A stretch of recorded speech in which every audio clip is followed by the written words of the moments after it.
Bienvenue dans cette nouvelle édition du Morning News. Au sommaire, entre le 27 février et le 1er mars, la situation politique en Guinée-Bissau est devenue plus que confuse alors que Umaro Sissoco Embalo a été investi le 27 février président de la République sans la validation de la Cour suprême de justice. Cipriano Kassama, investi président par intérim, a démissionné de son poste. La tension monte. La CEDEAO exhorte les forces armées à adopter une attitude de neutralité. Inauguration d'un important complexe industriel des abattoirs pour développer le secteur de l'élevage au Tchad. Situé dans le sud du pays, ce complexe va permettre de développer ce secteur, un des piliers de l'économie tchadienne. Et puis l'Union des conseils des chargeurs africains alloue 351 millions de francs CFA à l'amélioration du bordereau de suivi de cargaison. Fondé en mai 1975, l'UCCA est un organe spécialisé de l'Organisation maritime de l'Afrique de l'Ouest et du Centre. Mais tout d'abord, l'armée malienne a une nouvelle fois été victime d'une attaque terroriste ce dimanche 1er mars à Mondoro, une localité du centre du Mali. Au moins 5 soldats maliens ont été tués dans cette attaque menée contre un barrage de contrôle militaire. Pour rappel, en septembre 2019, une attaque revendiquée par le GSIM, principale alliance djihadiste du Sahel affiliée à Al-Qaïda, avait été menée contre Mondoro et Boulkessi, l'un des plus graves revers de l'armée malienne depuis des années. Le GSIM est par ailleurs l'un des groupes terroristes avec lequel le président malien Ibrahim Boubacar Keïta envisage notamment de négocier. La CEDEAO s'inquiète des tensions en Guinée-Bissau et durcit le ton. L'organisation sous-régionale, dans un communiqué, condamne les investitures en dehors des cadres légaux. Allusion directe aux récents événements. Umaro Sissoco Embalo, qui revendique la victoire à la présidentielle de décembre 2019, est installé au palais. Mais le PIGC de son rival Domingos Simoes Pereira fait valoir que le contentieux électoral n'a pas encore été tranché et dénonce un coup d'État. Le point sur la situation avec Aïssatou Bari.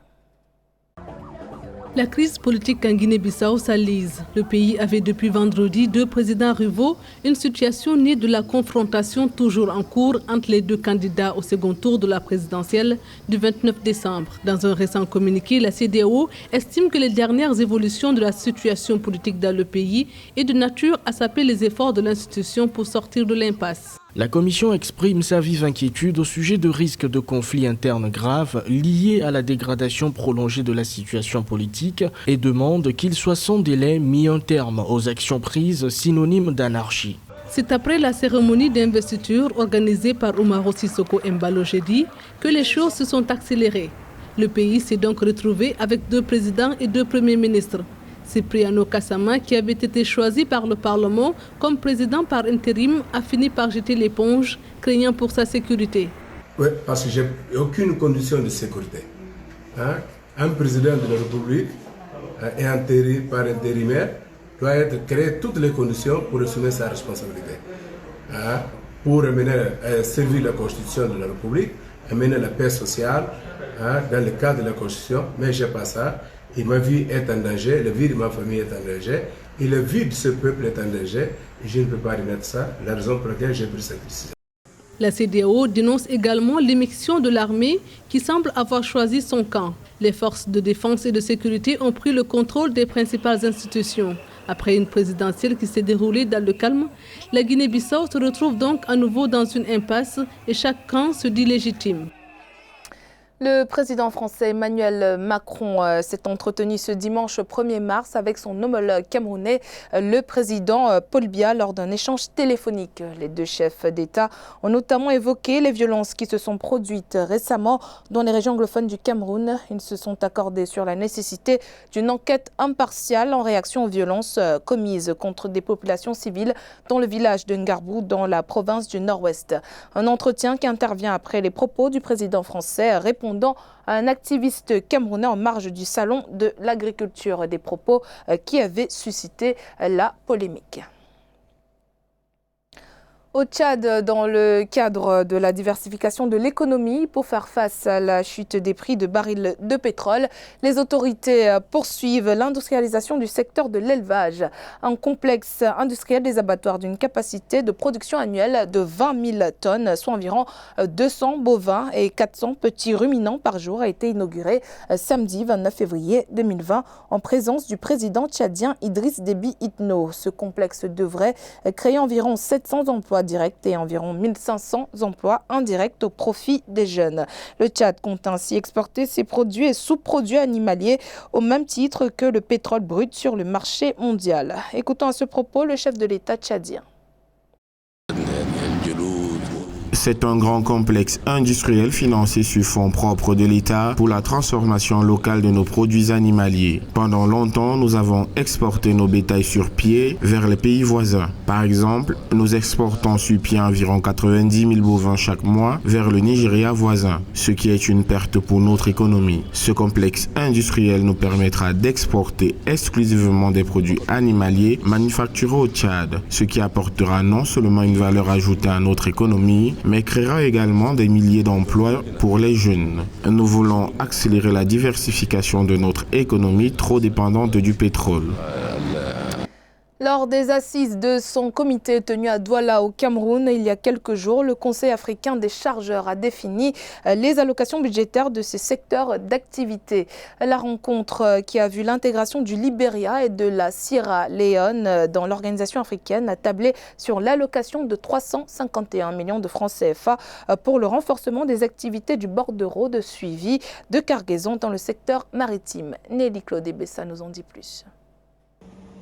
Le Conseil africain des chargeurs envisage de renforcer les activités gravitant autour du bordereau de suivi de cargaison dans le secteur maritime. Lors de son comité directeur, l'organe africain a décaissé 351 millions de francs CFA pour le fonctionnement, l'investissement et l'étude sur le bordereau de suivi de cargaison. Le bordereau de suivi de cargaison est un document qui couvre les besoins statistiques de contrôle, des coûts de transport, de sûreté et de traçabilité du commerce et du trafic des marchandises à destination des pays de l'Afrique de l'Ouest et du Centre. La somme de 351 millions allouée va permettre de couvrir toutes les activités de consultation nécessaires à l'élaboration, à la validation et à la mise en œuvre du bordereau de suivi des cargaisons au sein des États membres qui pourront l'utiliser. De nombreux États sont à l'ère du bordereau électronique de suivi des cargaisons. Il sera donc question de trouver une formule qui s'adapte aux évolutions connues par certains conseils nationaux, tout en restant suffisamment compréhensible pour les conseils nationaux les moins avancés. Pour l'exercice fiscal 2020, le Conseil africain des chargeurs a tablé sur un budget en ressources et en emplois à 438 millions de francs CFA. En dehors des 351 millions de francs CFA alloués au bureau de suivi de cargaison, 12 millions seront consacrés au paiement des dettes existantes au 31 décembre 2019, 15 millions à l'ouverture d'un dépôt à terme courant 2020 et quelques 20 millions de francs CFA à la disposition d'un solde prévisionnel à la fin de l'exercice en cours.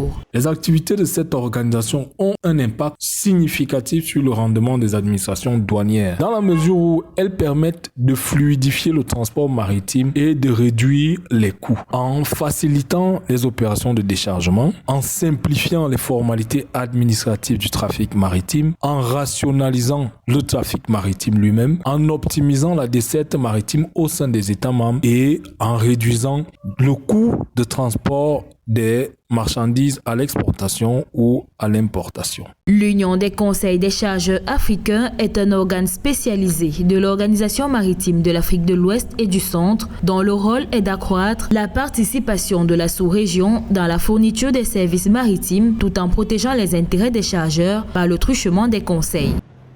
Un nouveau cas de coronavirus a été enregistré en Égypte. Le second recensé dans le pays d'Afrique du Nord a annoncé ce lundi 2 mars le ministère de la Santé. Le 14 février, les autorités avaient rapporté un premier cas dans le pays qui compte 100 millions d'habitants. La personne avait été déclarée guérie le 27 février.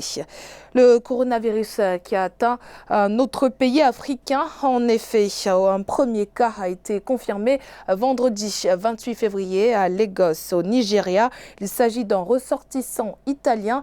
À l'heure actuelle, 39 personnes seraient désormais en quarantaine dans l'état d'Ogun. Zara Mohamed Moutio et Fanny Monéché. Depuis vendredi 28 février, à Ikoyi, un quartier huppé de Lagos situé dans la zone du gouvernement local d'Etiosa, pharmacies et supermarchés sont pris d'assaut par les habitants qui cherchent à s'approvisionner en masques et en gel hydroalcoolique. Quelques heures avant, un premier cas de coronavirus détecté à Lagos a été confirmé dans cette immense mégalopole peuplée de 20 millions d'habitants. L'annonce a été faite lors d'une conférence du ministre de la Santé. C'est un citoyen italien qui travaille au Nigeria. Il est revenu de Milan le 25 février 2020. Il est arrivé ici dans la soirée du 24 et il est entré dans sa résidence à Lagos dans la soirée du 25. Cela a été confirmé par le laboratoire de virologie de l'hôpital universitaire de Lagos, qui fait partie d'un réseau de laboratoires du Centre nigérian de contrôle des maladies. Au centre hospitalier universitaire de Lagos, 58 personnes sont en quarantaine. Elles vont rester en isolement durant 14 jours. Toutes ont été en contact avec le premier porteur du coronavirus au Nigeria. Le cas confirmé le 27 février est le premier cas à être signalé au Nigeria depuis le début de l'épidémie en Chine en janvier 2020. En Afrique, 3 pays sont touchés par le coronavirus, l'Égypte, l'Algérie et le Nigeria. Le virus a fait 3000 morts dans le monde. L'Organisation mondiale de la santé a exprimé sa préoccupation face au risque de dissémination de la maladie dans les pays où les systèmes de santé demeurent précaires. Au Burkina Faso, des organisations paysannes promeuvent une agriculture agroécologique adaptée pour l'atteinte de la souveraineté alimentaire du continent. À Ouagadougou, un projet réunissant des paysans du continent vise à promouvoir cette agriculture moderne adaptée aux nouvelles conjonctures environnementales. Découverte dans ce reportage de notre correspondant Jean-Paul Ouidraogo. Convaincu que le changement climatique appelle à une agriculture moderne adaptée pour l'atteinte de la souveraineté alimentaire du continent, des organisations de jeunes agriculteurs entendent donner un autre visage à l'agriculture à travers le projet agroécologique pour la souveraineté alimentaire et l'adaptation au changement climatique en Afrique de l'Ouest, PASAO. 3 ans après la mise en œuvre du dit projet dans les différentes zones couvertes, les techniques agricoles enseignées, telles le zaï ou la demi-lune, ont permis de répondre aux préoccupations des organisations paysannes. Si vous remarquez, avec 54 tiges de mil, on obtient juste la quantité d'un verre de thé de graines. Cependant, en agroécologie, avec 18 tiges de mil, on peut obtenir 2 kg de graines. C'est cela le résultat. L'argent que tu crois gagner en agriculture conventionnelle va être réutilisé dans des pharmacies, dans les cliniques, et finalement, à la fin, tu n'as rien gagné. Tandis qu'à l'agroécologie, tu manges, mais vraiment c'est du pur, mais c'est vraiment de l'aliment, de la nature. Dans le cadre du projet, environ 31 animateurs endogènes ont été formés aux techniques agroécologiques avec 1000 bénéficiaires directs et 2000 indirects. On sait que dans la moitié nord du pays, il le faut obligatoirement pour pouvoir faire face au changement climatique. En 2017, on a constaté que ça n'allait pas trop. Mais le retour de la part des paysans ayant mis en œuvre cette technique-là, bon, ça a été satisfaisant. À l'instar du Burkina, le Mali, le Togo et le Bénin ont expérimenté le projet. Une 50aine d'organisations paysannes ont été sensibilisées et accompagnées.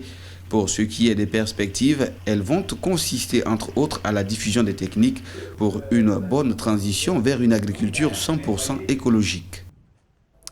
Et ce drame en Afrique du Sud, 25 personnes ont été tuées et une soixantaine d'autres blessées ce lundi 2 mars dans un accident de la route.